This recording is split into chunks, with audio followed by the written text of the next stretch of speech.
Are You Really Going to Eat That? Podcast episode 116. So how are you all doing? Are you ready for Christmas? Don't worry, it's only the beginning of December, so you do have a little bit of time yet. But this week I thought I'd talk to you a little bit more about how we could make a more eco Christmas. And this has come on the back of two things, really. The whole COP26 and talking about, the impact that what we do has on the environment. And I'm a huge believer in reducing waste and shopping as locally as we can. So sort of reducing our footprint and purchasing locally, supporting local businesses. And I'd also like to say thank you to Ben, who edits the videos and the recordings of the podcast from Fox Productions. I will put a link to the guys in the notes. So they've been editing for a while. So you might have noticed that I've got a cool little jingle at the beginning and stuff. So this is all thanks to Ben and his team. And I had a meeting with Ben the other day and he was like, actually, could you give us some ideas on like more eco Christmases? And he said, I know you're into sustainability and stuff, but actually Christmas is a big time for excess. And I'm like, yeah, of course I can, Ben. What a great idea. So here we go. This is our more eco Christmas episode. So I'm just going to share with some tips, some advice and stuff. And I am not here to be the party pooper. Christmas and New Year is a time where we get to spend it, hopefully, with our friends and family. It's been a weird couple of years, but hopefully with our friends and family. And, of course, we want to indulge ourselves. And it isn't about, being super, super healthy. We're all going to have a bit of excess. But I think it's really important to think about how that excess pans out so that we're not having waste and huge amount of waste at Christmas time, and also about how we feel. I've been there, I've done it, eaten to excess and then just felt really awful. So it's about finding the balance where you're going to have something, a treat, let's call it. I don't like calling it treat, but maybe food that you wouldn't have normally, maybe food that is richer than you would have normally, but it doesn't have to make you feel awful for the whole of the rest of Christmas. And we also don't have to, put that extra impact on the environment, and certainly not waste. Big thing about waste. So first thing I want you to think about is planning. And a little bit of time, even now, you could even do it right now at the beginning of December. Spend a little bit of time thinking about that period. When are you off work? When are you going to be catered for? Remember, the shop's only shut for one day. For goodness sake, I remember a few years ago, I had my in-laws over for Christmas. They don't live locally, so they came and stayed. And then my mom and her partner came for lunch. There's 6 of us for Christmas Day lunch. And Boxing Day night, I couldn't see, I was struggling to shut my fridge. What was all that about? And I think doing a little bit of planning, thinking about who have you got coming, what days are you really catering for? So, think about that. What do you want to cook? Do you want to cook? Do you just want to do some kind of cold spreads and stuff? How long is that turkey really going to last and stuff?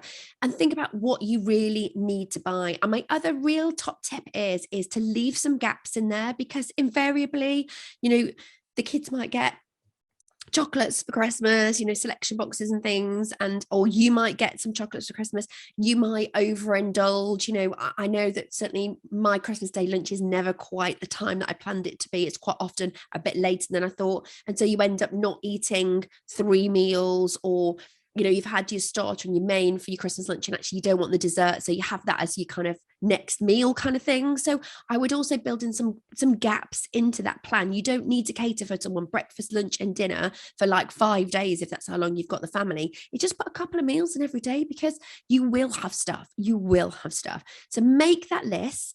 Make a list. Firstly, start with what you're going to cook, what you want to cook, what you're going to do, and then think about how many you're preparing for, and make a shopping list. Do it as far in advance as you can. And then I'd say take that list with you and try not to buy anything else, and if you can, shop online. Real good to shop online, because you're less likely to be distracted by those buy one get one free. This is cheaper, this is on offer, this is on promotion, and let's have this box of Quality Street for a treat, or whatever. Heroes are my husband's favorite, and chocolate oranges. And you kind of get caught up in it all, and you end up with a trolley that's overflowing. So shopping online is a good idea, or having your list and, and making sure you've got it, try and pre-order from your local fruit and veg shop, your local box scheme. Pre-order your veg so that it comes, make sure you get your turkey. We might be a little bit late for ordering a turkey from the butchers now, but hopefully you can get your turkey from your local butchers. I'm really, really keen on reducing waste. And the 3 most wasted foods that we humans waste is bread, bagged salad, and cheese. Would you believe? Now, firstly, cheese should never be wasted because, kind of never goes off. Bread, why waste that? But bag salad, I really get. I can totally get bag salad. And that is really one of those things that I'm saying, don't overbuy. And actually, you can make your own bag salad. So even just buying some like nice little gem lettuces, or iceberg was wrong with it, but you can make your own. You don't have to buy them in those bags. And that I'm always guilty of going in the bottom of my drawer and finding a bag that I didn't know was there. And you're like, oh no, I'd have eaten that if I'd have realized it was there. So don't overdo it on the bag salad. It's really terrible. But here's what you can do with some of those items if you do have them. If we get a loaf of bread, or I love sourdough bread, we can't eat it, or we can, but we don't necessarily want to. So I will pre-slice it, put it in a bag or wrap it in paper and put it in the freezer. So then I can take it out of the freezer and we've got 2 slices or 4 slices. I do them into kind of like different amounts. So that then if I want a couple of slices for something to go with soup or whatever, I can just take them out of the freezer. So real top tip, make them in the freezer. Cheese was the next one that we're talking about. So I'll give you some ways of using cheese already, but you can just grate cheese and freeze it.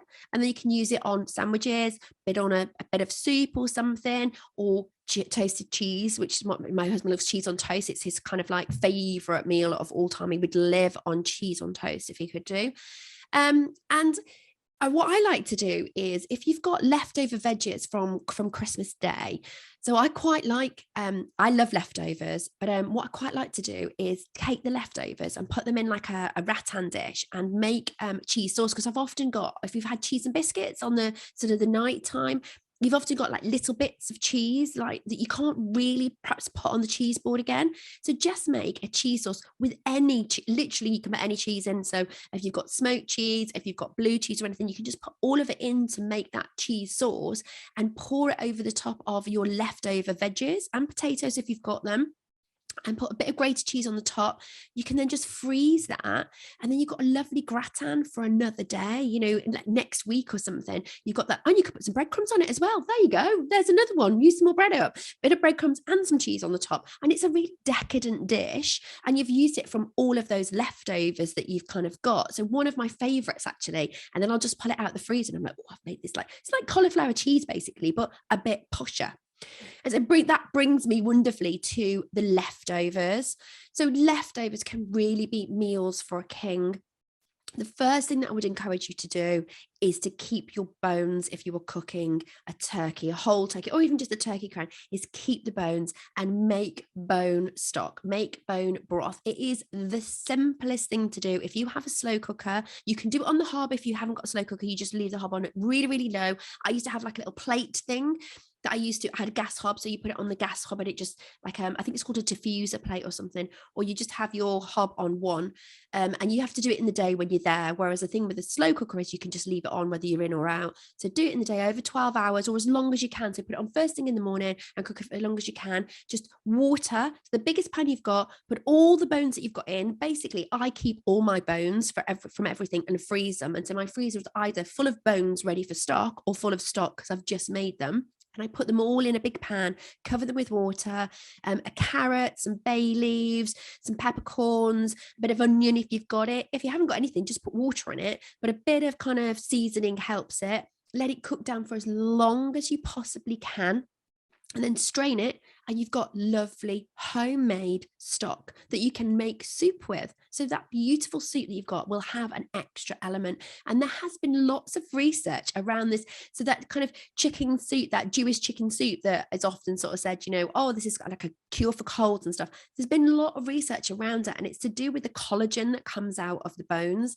And actually, it does help with the common cold. It helps reduce the symptoms and reduce the intensity of the cold and the longevity of the cold. So another really great way. And bone broth is really expensive. If you buy it, it's really expensive. So definitely make bone broth and do it all the time. Once you've done it once, you'll be like, it is so easy. And then you can use it to make all of your soups and all of your stews, and it's beautiful. You can double strain it and drink it if you want to as well. It makes a really kind of health-giving drink, but I love to use it in kind of soups and stews. It has a really lovely depth of flavor.